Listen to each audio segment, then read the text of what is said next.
नमस्कार दोस्तों, स्वागत है आपका आपके अपने YouTube channel current affairs by MK sir पर। आज है 30 नवंबर 2025 और आज बारी है हमारे सुपर संडे क्लास की, जिसमें हम पिछले वीक के टॉप 50 MCQ को डिटेल में कवर करेंगे। तो जो लोग हमारे चैनल को रेगुलर फॉलो करते हैं उनका अच्छे से रिवीजन हो जाएगा, और जो लोग चैनल पर पहली बार है उनके लिए भी ये वीडियो काफ़ी ज़्यादा हेल्पफुल रहेगा। तो पूरा वीडियो बड़े ध्यान से देखना, ताकि आप कोई भी वनडे, स्टेट या कोई भी कॉम्पिटिटिव एग्जाम दे रहे हो उसमें आपको निश्चित फायदा होगा। अगर अभी तक चैनल को सब्सक्राइब नहीं किया तो जल्दी से कर लीजिए। तो चलिए वीडियो स्टार्ट करते हैं। आईसीसी अंडर 19 पुरुष क्रिकेट विश्व कप 2026 की सह मेजबानी कौन से दो देश करेंगे?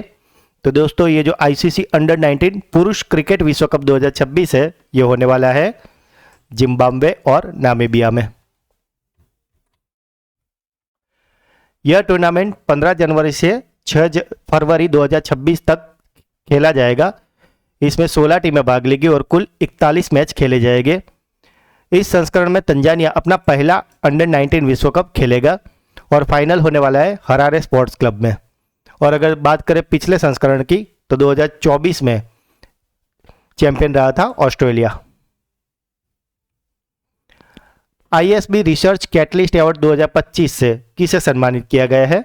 तो दोस्तों, ये जो ISB रिसर्च कैटलिस्ट अवार्ड 2025 है वो दिया गया है अजीम प्रेमजी को। यह पुरस्कार शुक्रवार 21 नवंबर 2025 को प्रदान किया गया था। यह पुरस्कार इंडियन स्कूल ऑफ बिजनेस के मोहाली परिसर में आयोजित ISB इनसाइट फोरम 2025 के तीसरे संस्करण के दौरान प्रदान किया गया था। अगर बात करें अजीम प्रेमजी की, तो उन्हें भारत में एक मजबूत अनुसंधान और शिक्षा पारिस्थितिक तंत्र के निर्माण के प्रति उनके आजीवन समर्पण के सम्मान में यह पुरस्कार दिया गया है। और साथ ही अजीम प्रेमजी फाउंडेशन में उनके परोपकारी नेतृत्व में अजीम प्रेमजी फाउंडेशन ने शिक्षा के क्षेत्र में महत्वपूर्ण प्रभाव भी डाला है, इसलिए उनके ये पुरस्कार देकर सम्मानित किया जा रहा है। 56वें अंतर्राष्ट्रीय फिल्म महोत्सव की भव्य परेड में किस अभिनेता को सम्मानित किया गया? तो दोस्तों, ये जो 56वां भारतीय अंतर्राष्ट्रीय फिल्म फेस्टिवल है जो कि हो रहा है गोवा में, इसमें नंदामोरी बालाकृष्ण यानी कि NBK को सम्मानित किया गया था। नंदामोरी बालकृष्ण को यह सम्मान 20 नवंबर 2025 को IFFI के उद्घाटन समारोह के दौरान गोवा में प्रदान किया गया था। उन्हें भारतीय सिनेमा, विशेष रूप से तेलुगु सिनेमा में उनके 50 साल के उत्कृष्ट योगदान के लिए सम्मानित किया गया है। यह भव्य परेड गोवा की राजधानी पणजी की सड़कों पर आयोजित की गई थी, जो इतिहास में पहली बार ऐसा उद्घाटन समारोह था। और इसकी खासियत यह थी कि इसमें 26 से अधिक सिनेमा थीम वाली झांकियां शामिल थी, जिसमें गदर और शोले की झांकियां विशेष रूप से आकर्षित कर रही थी लोगों को। नवंबर 2025 में दुबई में भारतीय वायुसेना का तेजस विमान किस घटना के दौरान दुर्घटनाग्रस्त हुआ था? तो दोस्तों, दुबई में जो हो रहा था दुबई एयर शो, इसी के दौरान यह दुर्घटना हुई थी और उसमें अनफॉर्चुनेटली पायलट की डेथ हो गई थी। हाल ही में किस भारतीय राज्य ने अनुसूचित जाति समुदाय से संबंधित मामलों की सुनवाई के लिए भारत का पहला राज्य स्तरीय समर्पित न्यायालय कक्ष यानी कि डेडिकेटेड कोर्ट रूम शुरू किया है? तो दोस्तों, ये शुरू किया है पंजाब ने। यह न्यायालय कक्ष पंजाब के पटियाला जिले में स्थापित किया जाएगा। यह भारत में अपनी तरीके का पहला राज्य स्तरीय समर्पित न्यायालय कक्ष है, जो एक महत्वपूर्ण न्यायिक मील का पत्थर है। यह पहल अनुसूचित जाति और अनुसूचित जनजाति अत्याचार निवारण अधिनियम 1989 के तहत मामलों को तेजी से निपटाने में मदद करेगी।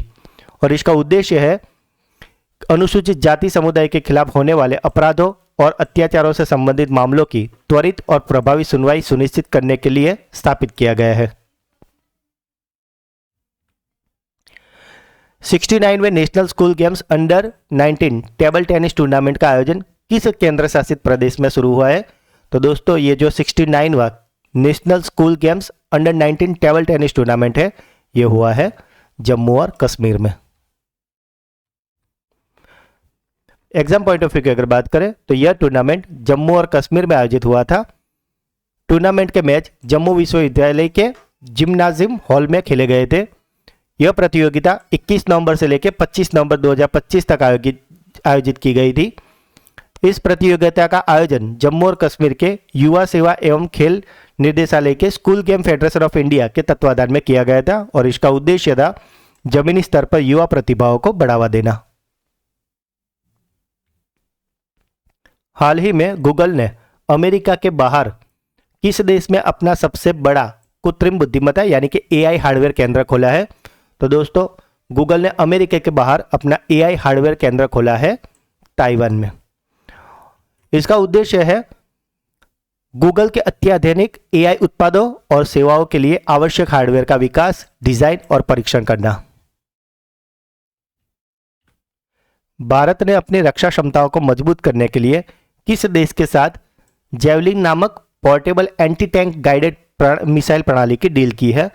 तो दोस्तों भारत ने ये जो जेवलिन नाम की डील की है, जो कि एक portable anti tank guided missile प्रणाली है, तो ये की है यूएसए यानी कि संयुक्त राज्य अमेरिका के साथ।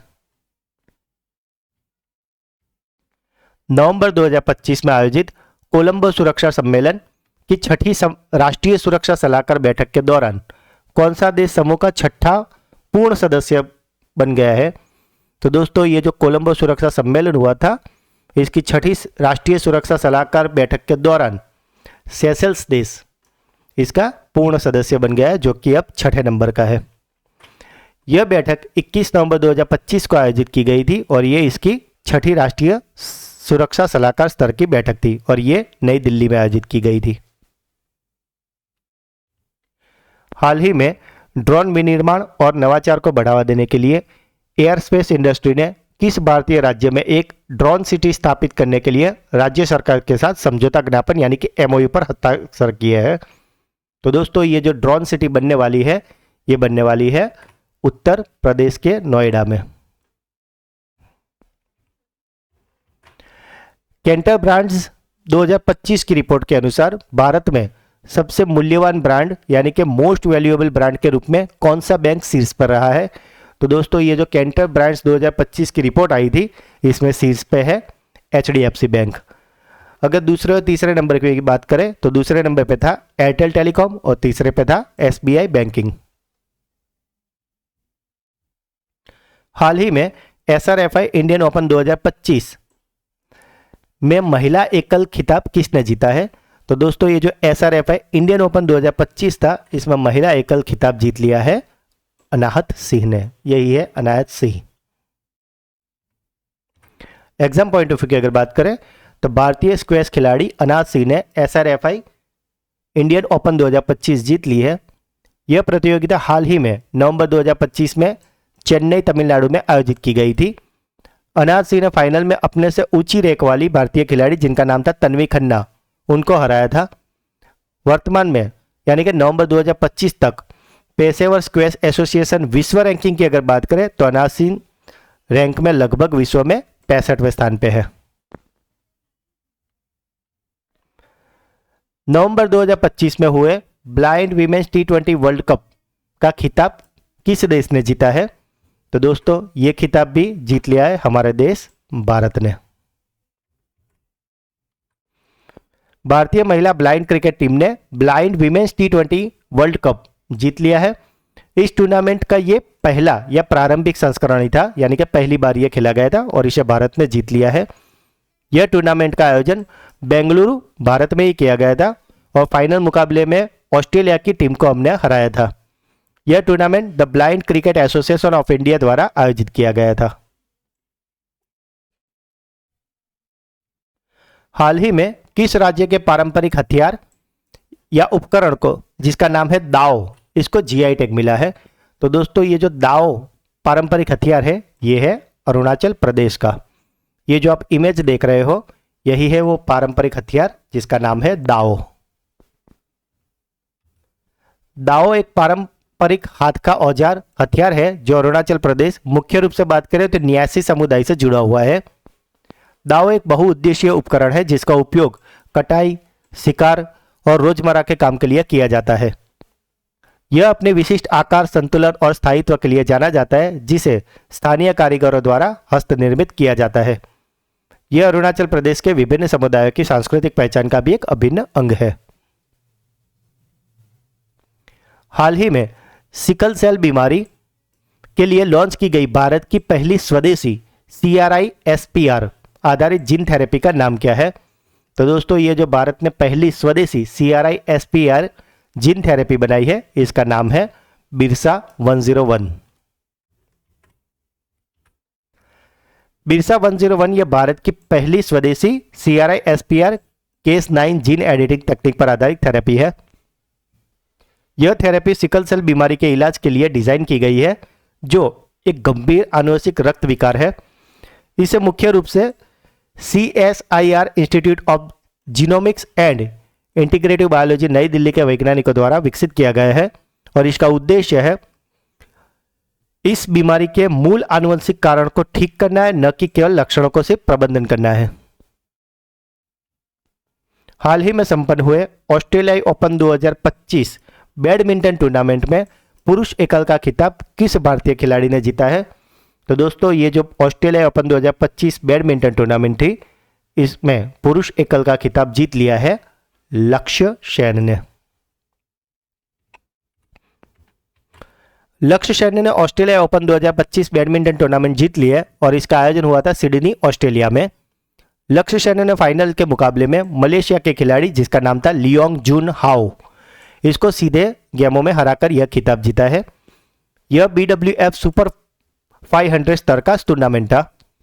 यह लक्ष्य सेन के लिए एक महत्वपूर्ण जीत है, जो उन्हें पेरिस ओलंपिक 2024 के बाद फॉर्म में वापस करने के लिए और अपनी विश्व रैंकिंग सुधारने में मदद करेगी। हाल ही में इंडिया पोस्ट ने अपना पहला जेनजी थीम पर आधारित कैंपस डाकघर कहाँ शुरू किया है? तो दोस्तों, ये जो जेनजी थीम पर आधारित डाकघर खुला है, ये खुला है IIT दिल्ली ने। अगर बात करें इस डाकघर की, तो इस डाकघर में आधुनिक इंटीरियर, वाईफाई सक्षम जोन और IIT फाइन आर्ट सोसाइटी द्वारा बनाई गई रचनात्मक भित्ति चित्र और कलाकृतियां है और साथ ही इसमें QR कोड आधारित पार्सल बुकिंग जैसी स्मार्ट सेवा टच पॉइंट भी दिए गए हैं। हाल ही में फिक्शन श्रेणी के लिए 76वां राष्ट्रीय पुस्तक पुरस्कार 2025 किसे प्रदान किया जाएगा? तो दोस्तों, ये जो 76वां राष्ट्रीय पुस्तक पुरस्कार 2025 है, ये दिया जाएगा रबीह अलाउद्दीन को। इसके विजेता लेबनानी अमेरिकी लेखक रबीह अलाउद्दीन थे। तो अगर आपसे पूछा जाए कि रबीह अलाउद्दीन किस देश से है, तो ये है लेबनानी अमेरिकी लेखक। यह पुरस्कार फिक्शन श्रेणी में 76वां राष्ट्रीय पुस्तक पुरस्कार था और उनको यानी कि रबीह अलाउद्दीन को ये अवार्ड उनकी उपन्यास जिसका नाम था the true story of Raja the गुलिबल and his mother, इसके लिए यह दिया गया था, जिसकी घोषणा 19 नवंबर 2025 को की गई थी। यह प्रतिष्ठित पुरस्कार नेशनल बुक फाउंडेशन द्वारा दिया जाता है, जिसमें विजेता को $10,000 का नकद पुरस्कार, एक कांस्य पदक और एक प्रमाण पत्र दिया जाता है। यह पुरस्कार नवंबर 2025 में न्यूयॉर्क शहर में आयोजित एक समारोह में दिया गया था और ये अमेरिका का सबसे प्रतिष्ठित साहित्य पुरस्कारों में से एक है, जो अंग्रेजी भाषा में उत्कृष्ट अमेरिकी साहित्य को मान्यता देता है। दोस्तों, यह बात हुई है the true story of Raja the gullible and his mother. तो आप ये जो इमेज देख रहे हो, यही है उनकी बुक का पेज जिनके लिए उनको ये अवार्ड दिया गया है। नवंबर 2025 में जारी नवीनतम ब्लूमबर्ग बिलियनियर्स इंडेक्स के अनुसार दुनिया का तीसरे सबसे अमीर व्यक्ति कौन बन गया है? तो दोस्तों, ये जो तीसरे सबसे अमीर व्यक्ति है, ये बन गए हैं लैरी पेज। तीसरे सबसे अमीर व्यक्ति गूगल के सह संस्थापक लैरी पेज बन गए हैं। उन्होंने फ्रांस के लग्जरी फैशन समूह LVMH के अध्यक्ष बर्नार्ड अर्नोल्ड को पीछे छोड़ दिया, यानी कि चौथे नंबर पे अब आ गए बर्नार्ड अर्नोल्ड। नवंबर 2025 तक लैरी पेज की कुल अनुमानित संपत्ति $195 बिलियन यानी कि $195 अरब है। अगर बात करें पहले और दूसरे नंबर की, तो पहले नंबर पे है एलन मस्क जो कि टेस्ला और स्पेसएक्स के CEO है और दूसरे नंबर पे है अमेजॉन के जेफ बेजोस। हाल ही में अंतर्राष्ट्रीय चेयर कविता महोत्सव के 8वें संस्करण का आयोजन किस भारतीय शहर में किया जाएगा? तो दोस्तों ये जो अंतर्राष्ट्रीय चेयर कविता महोत्सव है इसका 8वां संस्करण हुआ था कलकत्ता में।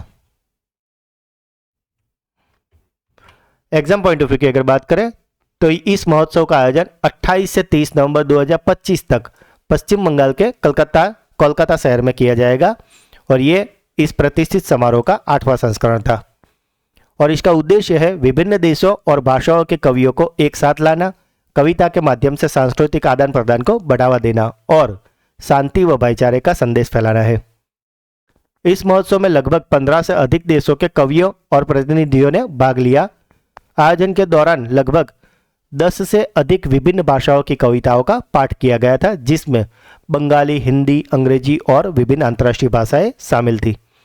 यह महोत्सव आमतौर पर विभिन्न साहित्यिक संगठनों और पश्चिम बंगाल सरकार के सहयोग से आयोजित किया जाता है। दोस्तों अगर आपको वीडियो अच्छा लग रहा है और अगर आपको आपके एमके सर की मेहनत पसंद आ रही है तो प्लीज़ वीडियो को लाइक और चैनल को सब्सक्राइब जरूर कीजिए। बढ़ते अगले क्वेश्चन की ओर। भारत का पहला व्यापक टेस्ला सेंटर जिसमें शोरूम भी होगा, बिक्री भी होगी और सर्विस सेंटर भी होगा, तो ये टेस्ला सेंटर भारत में कहाँ खुलने वाला है? तो दोस्तों ये टेस्ला सेंटर खुलने वाला है गुरुग्राम हरियाणा में और इसका उद्देश्य है देश के इलेक्ट्रिक वाहन बाजार में प्रवेश करना।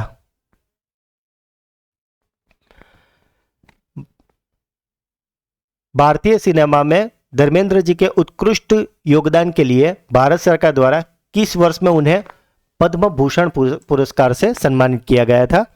तो दोस्तों धर्मेंद्र जी को पद्म भूषण पुरस्कार मिला था 2012 में। धर्मेंद्र जी को पद्म भूषण 2012 के वर्ष में दिया गया था।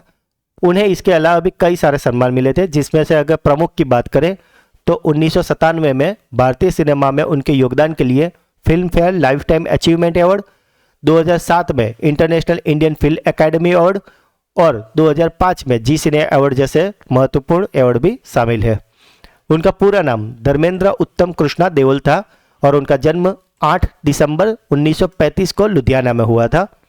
धर्मेंद्र जी का 89 साल के उम्र में निधन हो गया है। उन्हें प्यार से भारतीय सिनेमा का हीमैन भी कहा जाता था। भारत की 26वीं महिला शतरंज ग्रैंडमास्टर कौन बनी है? तो दोस्तों ये जो 26वीं महिला शतरंज ग्रैंडमास्टर है वो बन गई है सरयू विलपुला। ये जो आप इमेज देख रहे हो यही है सरयू विलपुला। उन्होंने सर्बिया की फर्स्ट लीग में खेलते हुए अपना अंतिम WGM मानदंड हासिल किया है और बात करें कि वे कहाँ की है तो वे है तेलंगाना राज्य की, जो कि अब भारत की 26वीं महिला ग्रैंड मास्टर बन गई है। और उन्होंने जुलाई 2023 में एक ही टूर्नामेंट में WIM, WGM और IM यानी कि अंतर्राष्ट्रीय मास्टर के मापदंड हासिल करके एक दुर्लभ रिकॉर्ड भी बनाया था। सैमसंग इंडिया ने हाल ही में सरकारी स्कूलों में स्टेम शिक्षा को डिजिटल बनाने के लिए सैमसंग डिजी अरिवू ये पहल किस राज्य में शुरू की है? तो दोस्तों ये जो सैमसंग डिजी अरिवू पहल है ये सैमसंग ने शुरू की है तमिलनाडु में। यह पहल सैमसंग इंडिया ने तमिलनाडु राज्य के सरकारी स्कूलों में शुरू की है, जिसमें सरकारी स्कूलों के छात्रों के लिए स्टेम शिक्षा को डिजिटल और अधिक आकर्षक बनाएंगे। दोस्तों अगर बात करिए स्टेम की तो स्टेम का फुल फॉर्म होता है science, technology, engineering and maths. इस कार्यक्रम के तहत सैमसंग स्मार्ट क्लासेस स्थापित करेगा जिनमें आधुनिक डिजिटल शिक्षण उपकरण जैसे कि Samsung Galaxy tab, smart board और अन्य तकनीक आधारित शिक्षण सामग्री शामिल होगी और इसका उद्देश्य है छात्रों को व्यवहारिक और अनुभवात्मक सीखने के अवसर प्रदान करना है। और दोस्तों इस कार्यक्रम में शिक्षकों के लिए भी विशेष प्रशिक्षण कार्यक्रम भी शामिल किया गया है ताकि वे डिजिटल उपकरणों का प्रभावी ढंग से उपयोग कर सके। और इनका लक्ष्य है भारत सरकार की राष्ट्रीय शिक्षा नीति यानी कि NEP 2020 के अनुरूप शिक्षा में प्रौद्योगिकी के उपयोग को बढ़ावा देना। डेविस कप 2025 का खिताब किसने जीत लिया है? तो दोस्तों ये जो डेविस कप 2025 है इसका खिताब जीत लिया है इटली ने। एग्जाम पॉइंट ऑफ की अगर बात करें तो डेविस कप 2025 में इटली ने उप विजेता टीम स्पेन को हराया है। यह प्रतियोगिता 23 नवंबर 2025 को सुपर टेनिस एरेना बोलोग्रा फिएरा यानी कि इटली में खेली गई थी। इटली की ओर से माटेओ बेरिटिनी और फ्लावियो कोबोली ने एकल मैच जीते थे। इटली ने स्पेन को 2-0 के स्कोर से हराया था। यह इटली का लगातार बात करें तो यह तीसरा डेविस कप खिताब और कुल बात करें तो यह चौथा खिताब है। इटली 1972 के बाद डेविस कप लगातार 3 बार जीतने वाला पहला देश भी बन गया है। विश्व स्वास्थ्य संगठन यानी कि WHO ने हाल ही में किस देश को पोलियो वायरस टाइप 2 के प्रकोप से आधिकारिक तौर पर मुक्त घोषित कर दिया है? तो दोस्तों WHO ने पोलियो वायरस टाइप 2 के प्रकोप से आधिकारिक तौर पर मुक्त घोषित किया है इंडोनेशिया को। विश्व स्वास्थ्य संगठन ने 19 नवंबर 2025 को यह घोषणा की थी। दरअसल दोस्तों इंडोनेशिया ने 2014 से ही पोलियो मुक्त स्थिति बनाए रखी थी, लेकिन 2022 में कम टीकाकरण कवरेज और अस्वच्छ स्थितियों के कारण आचे प्रांत में एक बार फिर से ये प्रकोप सामने आया था और इसके बाद इंडोनेशियाई सरकार ने व्यापक टीकाकरण अभियान चलाए थे, जिसमें बच्चों को लगभग 60 मिलियन अतिरिक्त पोलियो टीके की खुराक दी गई थी। और इसका नतीजा ये आया कि जून 2024 के बाद से किसी भी बच्चे या पर्यावरण में कोई पोलियो वायरस का पता नहीं चला है और इसीलिए 19 नवंबर 2025 को इंडोनेशिया को पोलियो वायरस टाइप 2 से प्रकोप से मुक्ति की आधिकारिक घोषणा WHO ने कर दी है। संयुक्त राष्ट्र के वित्तीय ट्रैकिंग सेवा के आंकड़ों के अनुसार कौन सा देश दुनिया का तीसरा सबसे बड़ा मानवीय सहायता दाता बन गया है? तो दोस्तों ये जो तीसरे नंबर का मानवीय सहायता दाता है ये बन गया है UAE यानी कि संयुक्त अरब अमीरात। UAE 2025 में कुल 1.46 बिलियन अमेरिकी डॉलर की मानवीय सहायता करके वैश्विक स्तर पर तीसरा सबसे बड़ा मानवीय दाता देश बन गया है। यह राशि संयुक्त राष्ट्र द्वारा ट्रैक की गई कुल वैश्विक सहायता का 7.2% है। यह डेटा संयुक्त राष्ट्र मानवीय मामलों के समन्वय कार्यालय के वित्तीय ट्रैकिंग सेवा द्वारा जारी किया गया था। और अगर बात करें पहले और दूसरे नंबर की, तो पहले नंबर पे था USA United state of America, दूसरे पे था यूरोपीय संघ और तीसरे पे है UAE यानी कि संयुक्त अरब अमीरात। नवंबर 2025 में रोम इटली में आयोजित वर्ल्ड बॉक्सिंग की वार्षिक कांग्रेस के दौरान सर्वसम्मति से किस संगठन का नया अध्यक्ष चुना गया है? तो दोस्तों ये जो वर्ल्ड बॉक्सिंग की वार्षिक कांग्रेस हुई थी इसमें सर्वसम्मति से चुन लिए गए हैं पूर्व boxer जेनाडी Golovkin.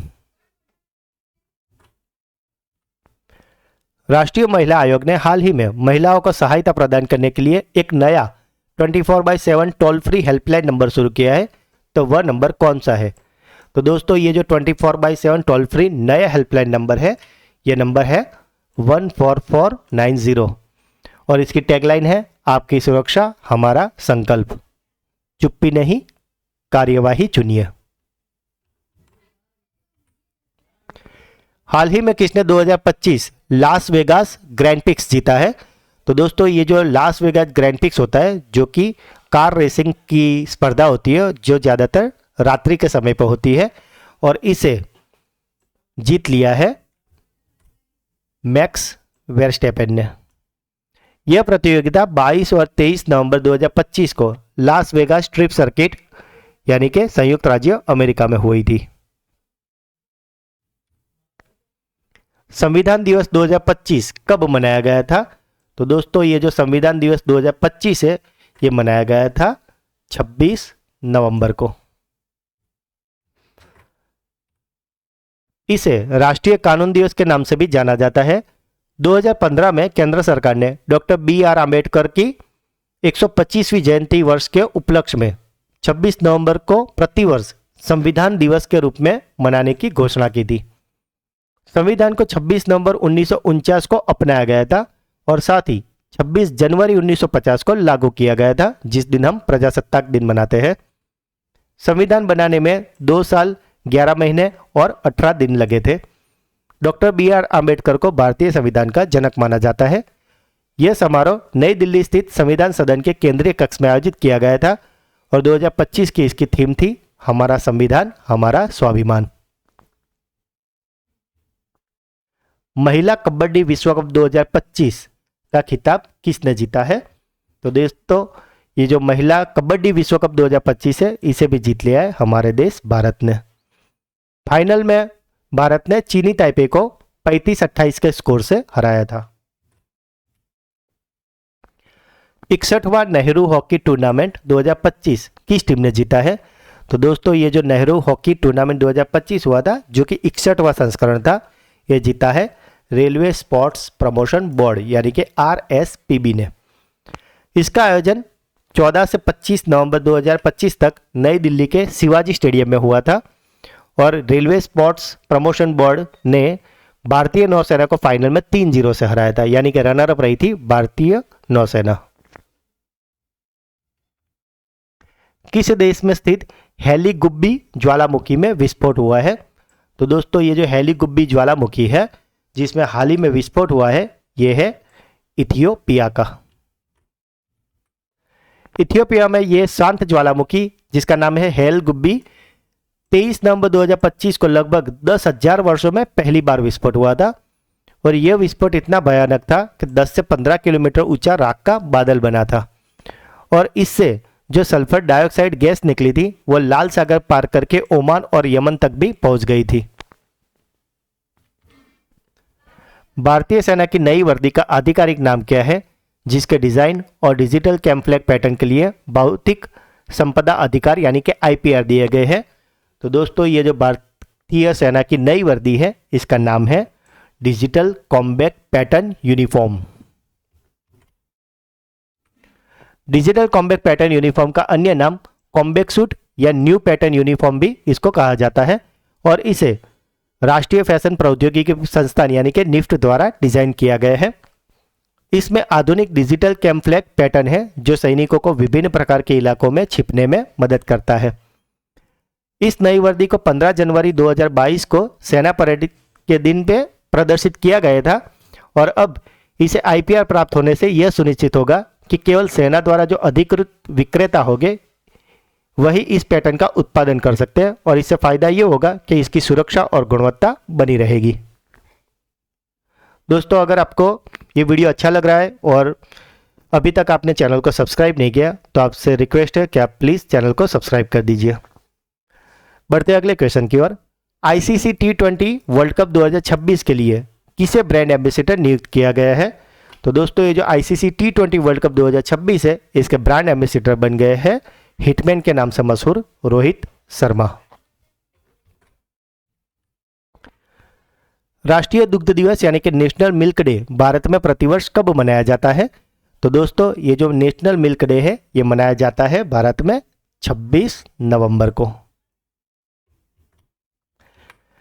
Exam point of view की अगर बात करें तो डॉक्टर वर्गीस कुरियन के योगदान को सम्मानित करना और दूध व डेयरी क्षेत्र के महत्व के बारे में जागरूकता फैलाने के लिए इस दिन को मनाया जाता है। डॉक्टर वर्गीस कुरियन की बात करें तो उन्हें मिल्कमैन ऑफ इंडिया के नाम से जाना जाता है और उन्हें ऑपरेशन फ्लड का वास्तुकार भी माना जाता है, जिसने भारत को दुनिया का सबसे बड़ा दूध उत्पादक देश बना दिया था। यह दिवस पहली बार 2014 में मनाया गया था और दोस्तों ये बात हो रही है नेशनल मिल्क डे की, और अगर बात करें वर्ल्ड मिल्क डे की तो वो मनाया जाता है 1 जून को।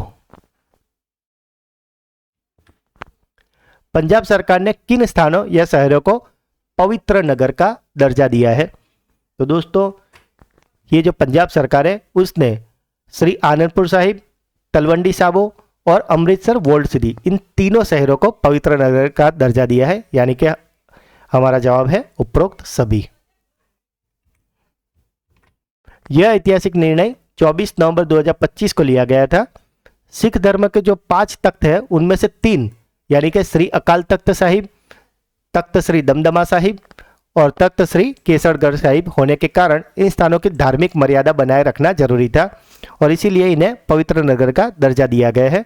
और अब इन क्षेत्रों में मांस, शराब, तंबाकू व अन्य नशीले पदार्थों की बिक्री और सेवन पर पूर्ण प्रतिबंध रहेगा।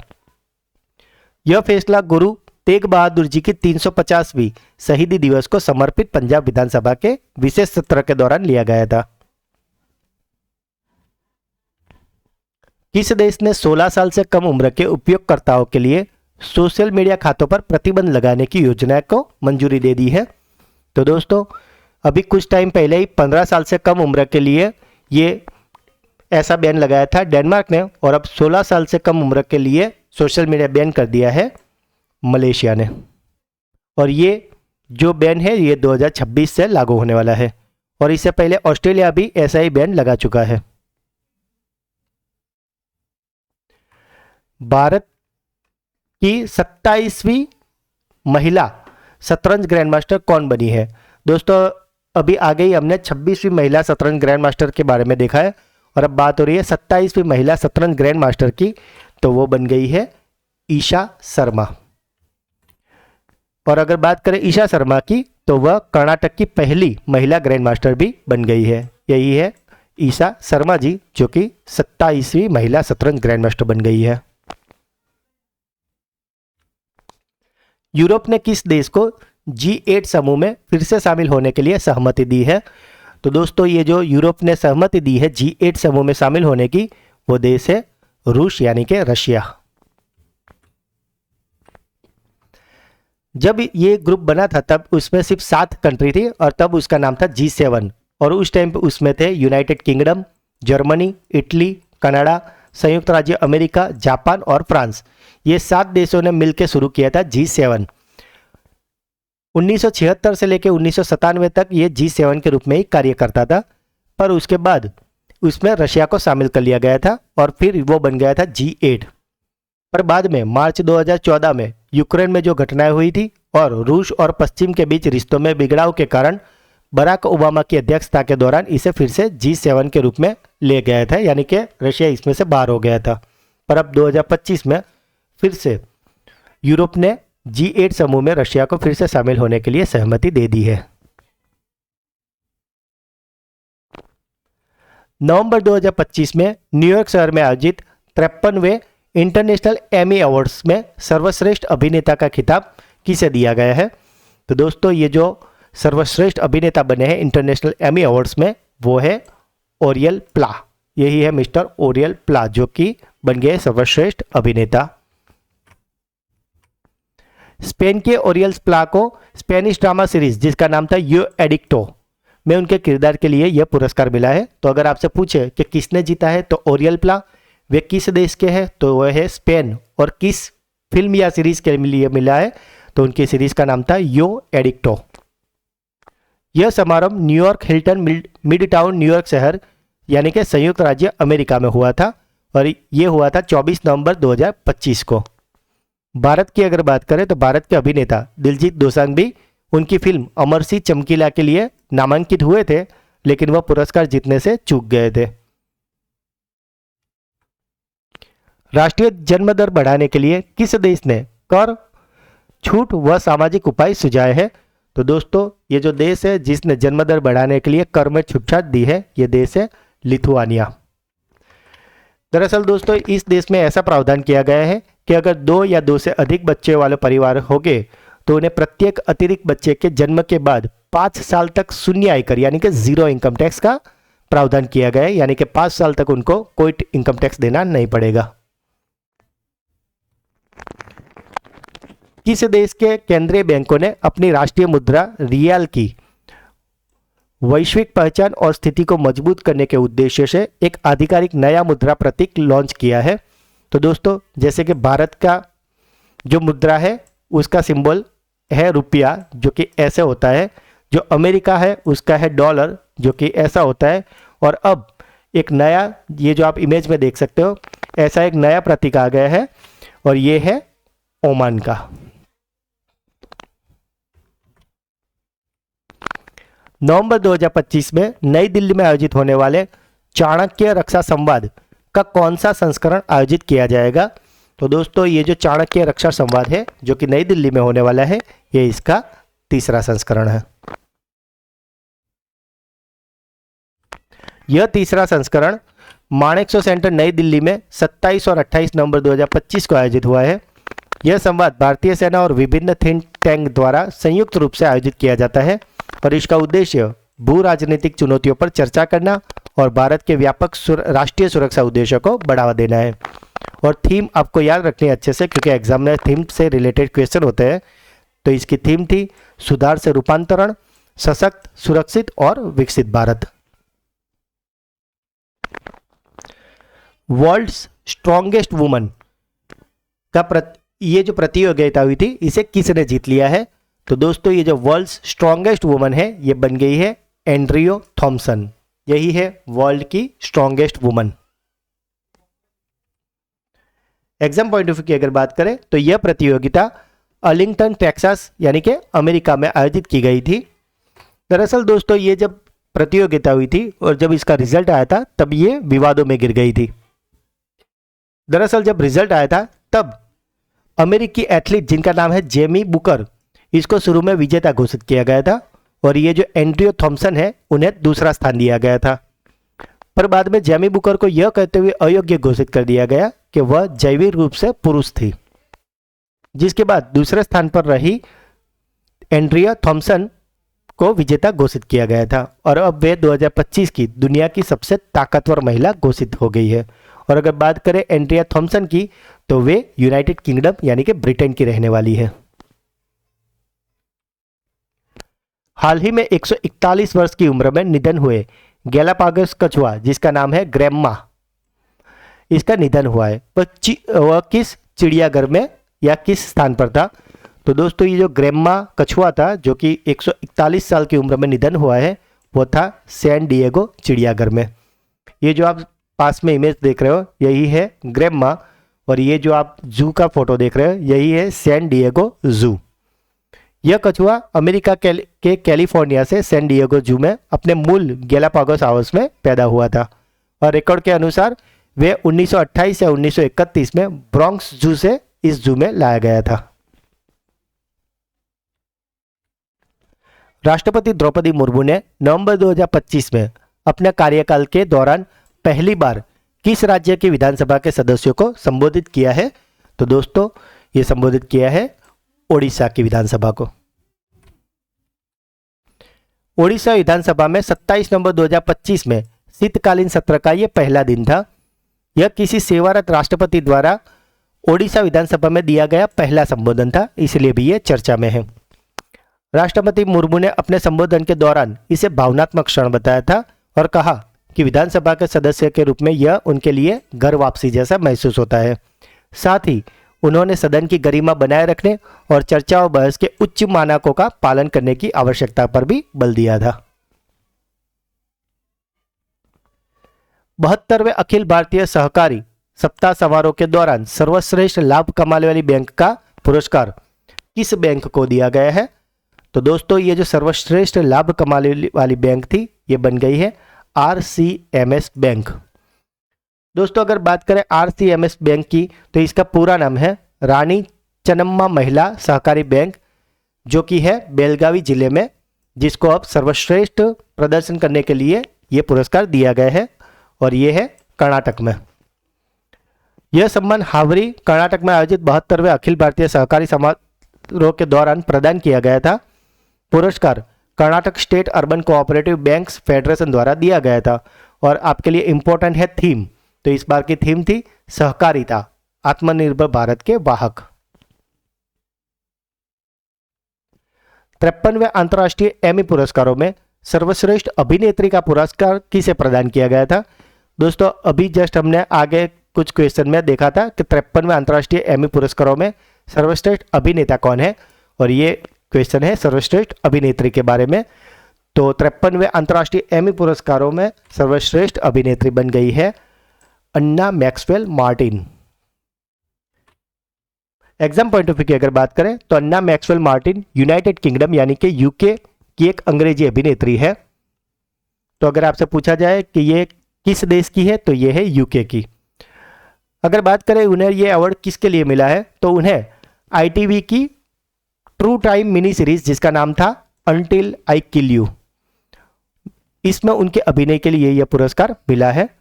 उन्होंने इस शो में एक मुख्य किरदार जिसका नाम था डेलिया बाल्मर नामक एक नर्स का किरदार निभाया था, जो एक सीरियल किलर के साथ अपने हिंसक रिश्ते की कहानी बताती है। तो दोस्तों ये थे पिछले हफ्ते के 50 मोस्ट एमपी क्वेश्चन जिसे हमने काफ़ी डिटेल में और अच्छे से कवर किया है। अब बारी है आपकी ब्रेन बूस्टर क्विज की, जिसका आंसर आपको कमेंट करना है। आज का पहला सवाल है, हाल ही में किस राज्य के पारंपरिक हथियार जिसका नाम है दाओ, इसको भौगोलिक संकेत यानी कि जीआई टैग मिला है? भारतीय सेना की नई वर्दी का आधिकारिक नाम क्या है जिसके डिजाइन और डिजिटल कैम्फ्लेग पैटर्न के लिए भौतिक संपदा अधिकार यानी कि आईपीआर दिए गए हैं? नवंबर 2025 में न्यूयॉर्क शहर में आयोजित 53वें इंटरनेशनल एमी अवार्ड से सर्वश्रेष्ठ अभिनेता का खिताब किसने जीता है? दोस्तों सारे क्वेश्चन के आंसर आपको कमेंट करने हैं। जो लोग चैनल पे पहली बार आए उनसे रिक्वेस्ट है कि आप डेली के वीडियो भी देखा करें, क्योंकि उसमें हम हर रोज 15 एमसीक्यू डिटेल में कवर करते हैं। तो अगर आप डेली इस चैनल को फॉलो करते हो तो आपको इससे ऑलमोस्ट डबल एमसीक्यू डिटेल में और अच्छे से कवर हो जाएंगे, जो आपकी हर एग्जाम में बहुत ही ज़्यादा काम आएंगे। तो अगर आपको वीडियो अच्छा लगा है तो इसे लाइक करें, जो भी क्वेश्चन पूछे गए या अगर आपका कोई डाउट है तो इसे कमेंट करें। वीडियो को ज़्यादा से ज़्यादा अपने सोशल मीडिया व्हाट्सएप टेलीग्राम पे शेयर करें, और अगर चैनल को अभी तक सब्सक्राइब नहीं किया है तो प्लीज़ जल्दी से कर लीजिए। तो मिलते हैं अगले वीडियो में, तब तक के लिए पढ़ते रहिए, आगे बढ़ते रहिए। जय हिंद।